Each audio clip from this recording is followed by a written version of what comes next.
Some of you may have heard that Disney Corporation is responsible for at least one real-life ghost town. Disney built the Treasure Island Resort in Baker's Bay in the Bahamas. It didn't start as a ghost town. Disney's cruise ships would actually stop at the resort and leave tourists there to relax in luxury. This is a fact, look it up. Disney blew $30 million on the place. Yes, $30 million. Then they abandoned it. Disney blamed the shallow waters. Too shallow for their ships to safely operate. And there was even blame cast on the workers, saying that since they were from the Bahamas, they were too lazy to work a regular schedule. That's where the factual nature of their story ends. It wasn't because of sand, and obviously wasn't because foreigners are lazy. Both are convenient excuses.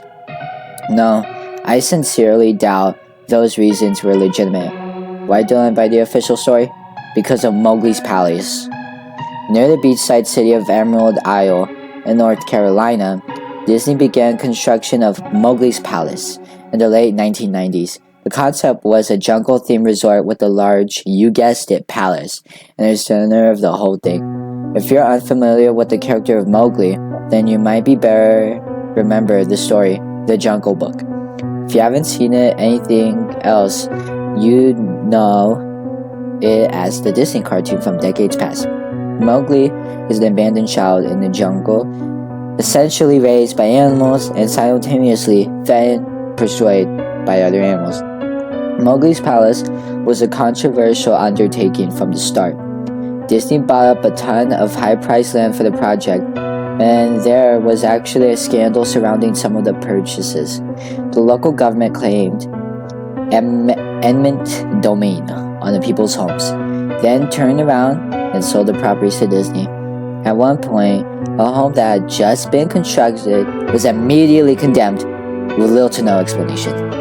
The land grabbed by the government was supposedly for some fictional highway project. Knowing full well what was going on, people started calling it Mickey Mouse Highway. Then there was the concept art. A group of stuffed shirts from Disney Co. actually held a city meeting. They intended to sell everyone on how Lovecraft this project was going to be for everyone. When they showed the concept art, this gigantic Indian palace surrounded by jungle, stacked with men and women in loincloths and tribal gear, well, suffice to say everyone flipped their shit. We're talking about a large Indian palace, jungle, and loincloths, not only in the center of a relatively wealthy area, but also a somewhat exponome-phobic area of the southern US. It was a questionable mix at that point in history. One member of the crowd tried to storm the stage, but he was quickly subdued by security after he managed to break one of the presentation boards over his knee. Disney took that community and essentially broke it over its knee as well. The houses were raised, the land was cleared, and there wasn't a damn thing anyone could do or say about it. Local TV and newspapers were against the resort at the beginning, but some insane connection between Disney's media holdings and the local venues came into play, and their opinions turned on the dime. So anyway, Treasure Island, the Bahamas, Disney sunk those millions in and then split. The same thing happened with Mowgli's Palace. Construction was complete. Visitors actually stayed at the resort. The surrounding communities were flooded with traffic and the usual annoyance associated with the influx of lost and irritated tourists. Then it all just stopped. Disney shut down and nobody knew what the hell to think, but they were pretty happy about it. Disney's loss was pretty hilarious and wonderful to a large group of folks who didn't want this in the first place. I honestly didn't give the place another thought since hearing it closed over a decade ago. I live maybe 4 hours from Emerald Isle, so I only heard the rumblings and didn't experience any of it firsthand. Then I read this article from someone who had explored the Treasure Island Resort and posted a whole blog about all the crazy shit he found there. Stuff just left behind. Things smashed, defaced, probably ruined by the disgruntled former employees who had lost their jobs. Hell, The local The locals from all around probably had a hand in wrecking that place. People there felt just as angry about Treasure Island as folks here did about Mowgli's palace. Plus, there were rumors that Disney had released their aquarium stock to the local waters when they closed, including sharks. Who would want to take a few swings at some merchandise after that? Well, what I'm going to get at is that this blog about Treasure Island got me thinking. Even though many years had passed since its closing, I figured it might be cool to do some urban exploration at Mowgli's Palace. Take some photos, write about my experience, and probably see if there was anything I could take home as a memento. I'm not going to say I wasted no time in getting there, because honestly it took me another year after I first found that Treasure Island article to get around to going up to Emerald Isle. Over the course of that year, I did a lot of research on the Palace Resort, or rather, I tried to. Naturally, no official Disney site or resource made any mention of the place that had been scrubbed clean. Even odder, however, was that nobody before myself had apparently thought to blog about the place or even post a photo. None of the local TV or newspaper sites had no word about the place, though that was to be expected since they had all swung Disney's way.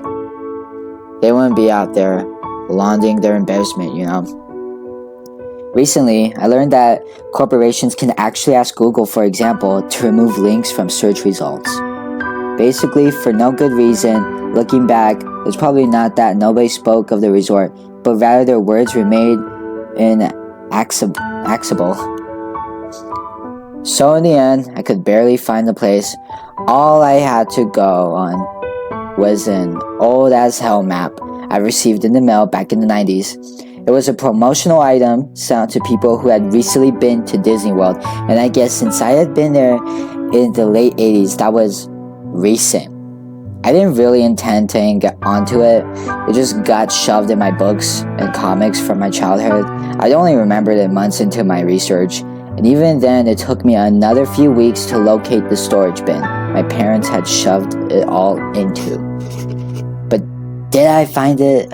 Locals were no help, as most were transplants who had moved to the beach in recent years, or older residents who just sneered at me and made rude gestures the second I managed to say, "Where would I go find Mowgli's?" The drive took me through an Indonagati log corridor of overgrowth.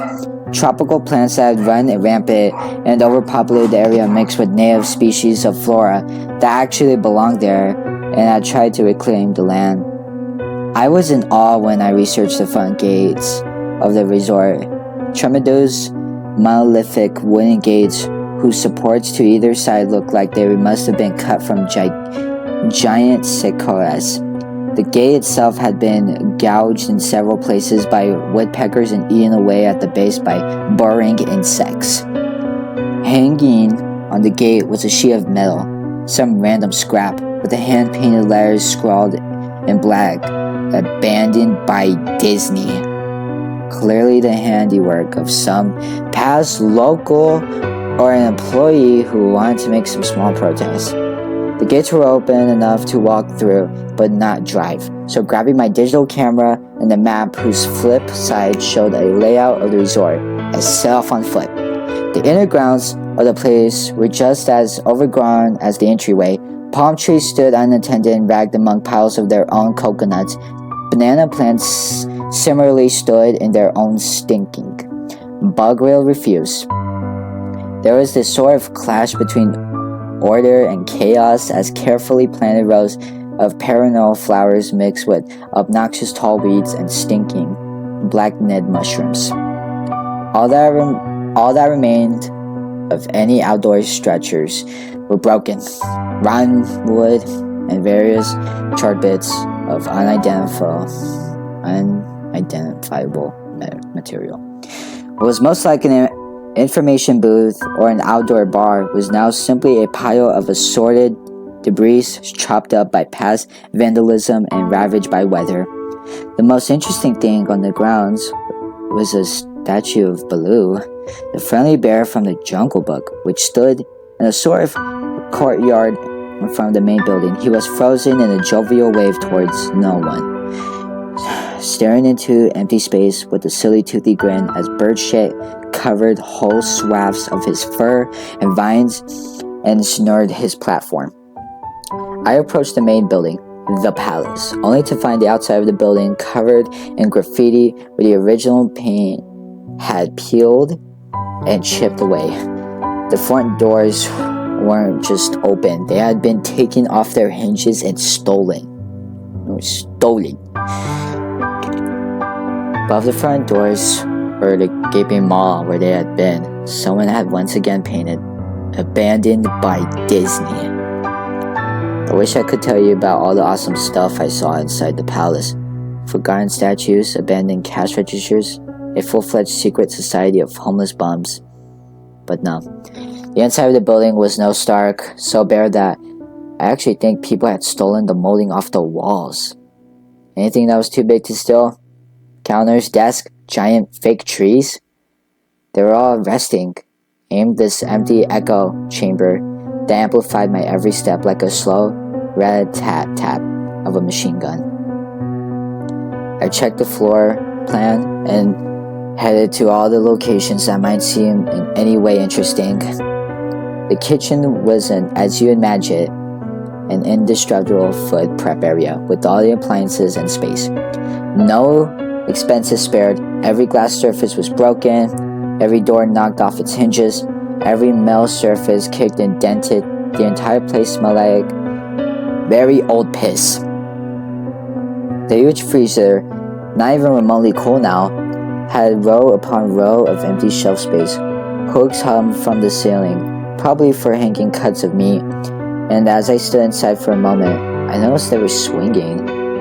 Each hook swung in a random direction, but their movements were so slow and small that it was almost impossible to see. I figured it had been caused by my footsteps, so I stopped one from swinging by clutching it in my fist, then carefully letting go, but within seconds it started to swing once more. The bathrooms were in just as the same state as the rest of the place, just like the Treasure Island Resort. Someone had methodically smashed each porcelain commando with coconuts and other implants. There were about half an inch of rancid, stinking, stagnant water on the floor, so I didn't want to stay there for very long. What's odd is that the toilets and sinks and the bills in the ladies' room, yes, I went there, all dripped, leaked, or just ran freely. It seemed to me that they should have shut the water off long ago. Long ago. There were plenty of rooms in the resort, but naturally, I didn't have time to look through them all. The few I did peer into were silently wrecked and didn't expect to find anything there. I thought there was actually a television or a radio in one room, as I really think I heard a quiet conversation coming out.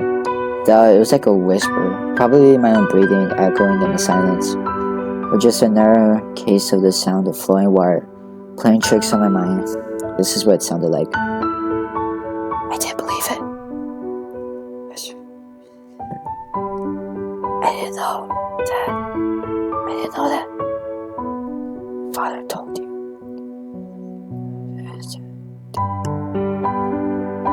I know, that sounds ridiculous. I'm just telling you what I experienced, why I thought there might have been something running in that room, or worse, some vagrants who had holed up there and probably would have knifed me. At the front doors of the palace again, I figured I had found anything of note and had wasted the trip up. As I looked out the door, I noticed something interesting in the courtyard that I had apparently missed. Something that would give me at least one thing to show for all my trouble, even if it was just a photograph. There, as a lifelike statue of a python, maybe 80 feet long, coiled up and snugging itself on a pedestal right in the center of the area. It was almost time for the sun to start setting, so light fell onto the object in the perfect way for a photograph. I approached the python and snapped a photo. Then, I stood on my toes and tapped another. I moved closer again to get detail of its face. Slowly, casually, the python lifted its head, looked directly into my eyes, turned and slithered off the pedestal, across the grass and into the trees. All 80 feet of it, its head long disappeared into the woods before its tail even left the setting spot.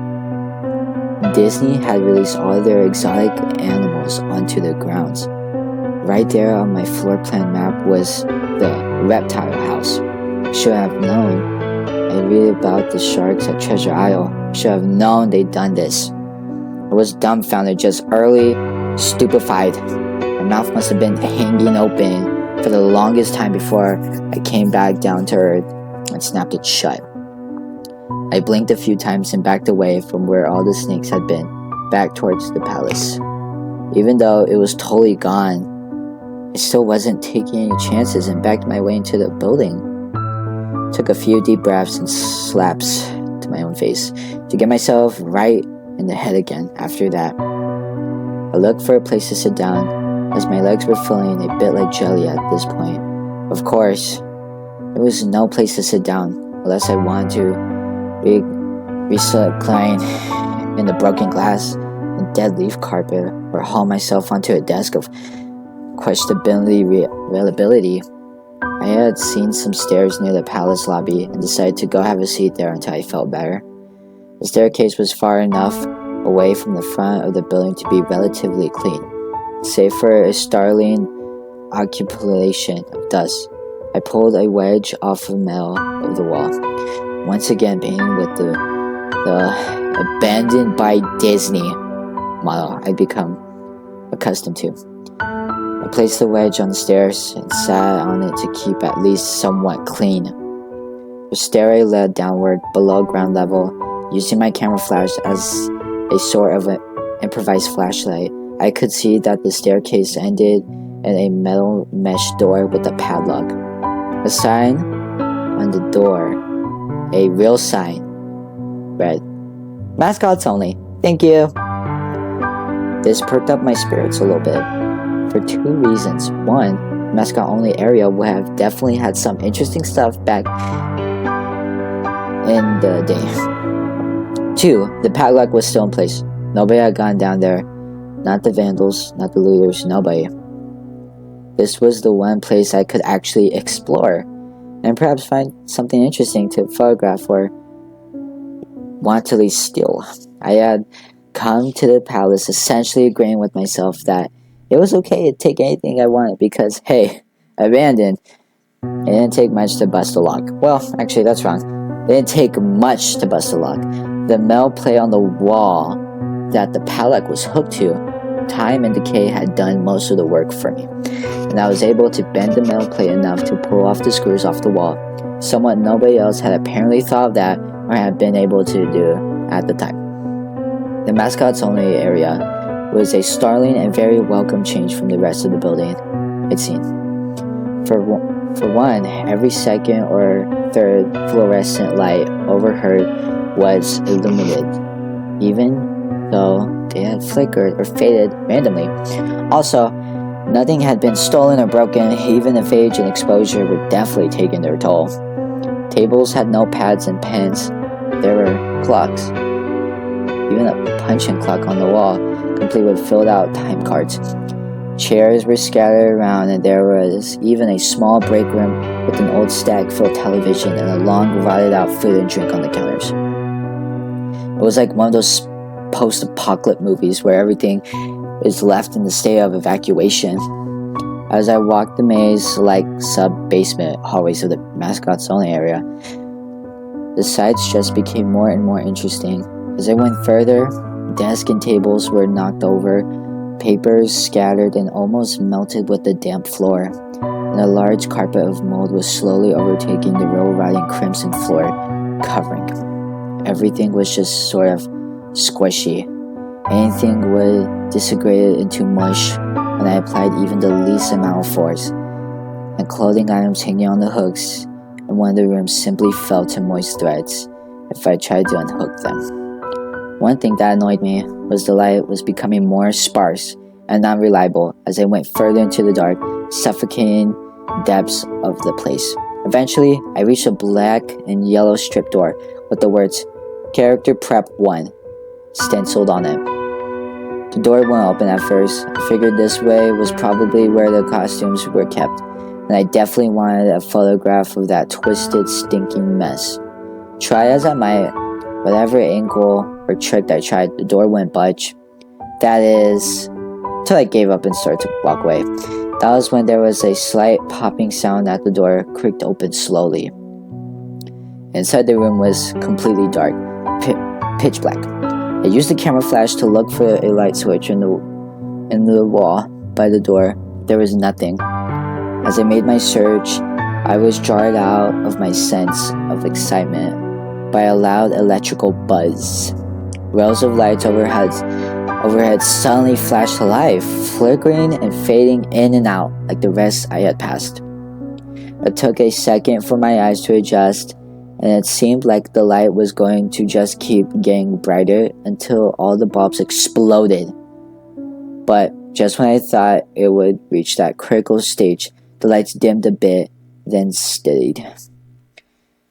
The room was exactly as I had pictured it. Various Disney costumes hanging on the wall, fully put together like the strange cartoon cavadors hung from the invisible nooses.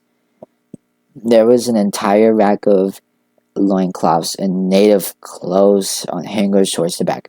What I found odd, and what I wanted to photograph right away, was a Mickey Mouse costume at the center of the room. Unlike the other costumes, it was lying on its back in the center of the floor like a murder victim. The fur on the costume was rotten and shedding, creating bare patches. What was even odder, however, was the coloring of the costume. It was like a photo negative of the actual Mickey Mouse. Black where he should have been white, and white where he should have been black. His normally red overalls were light blue. The sight was off-putting enough that I actually put off photographing the thing until last. Took a picture of the costumes hanging on the walls, upward angles, downward angles, side shots to show an entire row of frozen, putrid cartoon faces, some with plastic eyes missing. Then I decided to stage a shot. Just one of the bedraggled character heads on the slick, grimy floor. I reached for the headpiece of a Donald Duck costume and carefully removed it so the thing wouldn't fall apart in my hands. As I looked into the face of the wide-eyed, molding head, a loud clattering sound made me jump with the fright. I looked down at my feet, and there between my shoes was a human skull. It had fallen out of the mascot head and shattered into pieces at my feet. Only the empty face and lower jaw remained staring up at me. I dropped the duck head immediately, as you'd expect, and moved for the door. As I stood in the doorway, I looked back to the skull on the floor. I had to take a picture of it, I had to. For any number of reasons that may seem silly, but only if you don't think it through. I needed a proof of what happened, especially if Disney was going to somehow make this go away. I had no doubt in my mind right from the start that even if it was just gross negligence, Disney was responsible for this. That's when the Mickey, that faux negative opposite Mickey in the middle off the floor, started to get up. First sitting up, then climbing to its feet, the Mickey Mouse costume, or whoever was inside it, just stood there at the center of the room. Its fake face just staring directly at me as I mumbled, "No, no, no, no," over and over again. With shaking hands, I violently thrashing heart and legs had once again turned to jelly. I managed to lift the camera and aimed it at the opposite creature, now quietly sizing me up. The digital camera screen displayed only dead pixels in the shape of that thing. It was perfect silhouette of the Mickey Mouse costume. As the camera moved in my unsteady hands, the dead pixels spread, merging the screen where Mickey's outline moved to. Then the camera died, went black and quiet, and broken. Raised my eyes once again to the Mickey Mouse costume. "Hey!" it said in a hushed, perverted but perfectly executed Mickey Mouse voice. "Wanna see my head come off?" It started to pull at its own head, working its clumsy glove-clad fingers around its neck with clawing and patient movements similar to a wounded man trying to pull himself free of a predator's jaws. As it worked its digits into its neck, so much blood. So much thick, clunky, yellow blood. I turned away as I heard a sickening tearing of cloth and flesh. I only cared about getting away above the doorway of this room. I saw the final message clawed into the metal with bone or fingernails. Abandoned by God. I never got the pictures out of the camera. I never wrote the blog entry about it after I ran from that place. Fled for my sanity, if not my very life. I knew why Disney didn't want anyone to know about this place. They didn't want anyone like me getting. They didn't want anything like that getting out.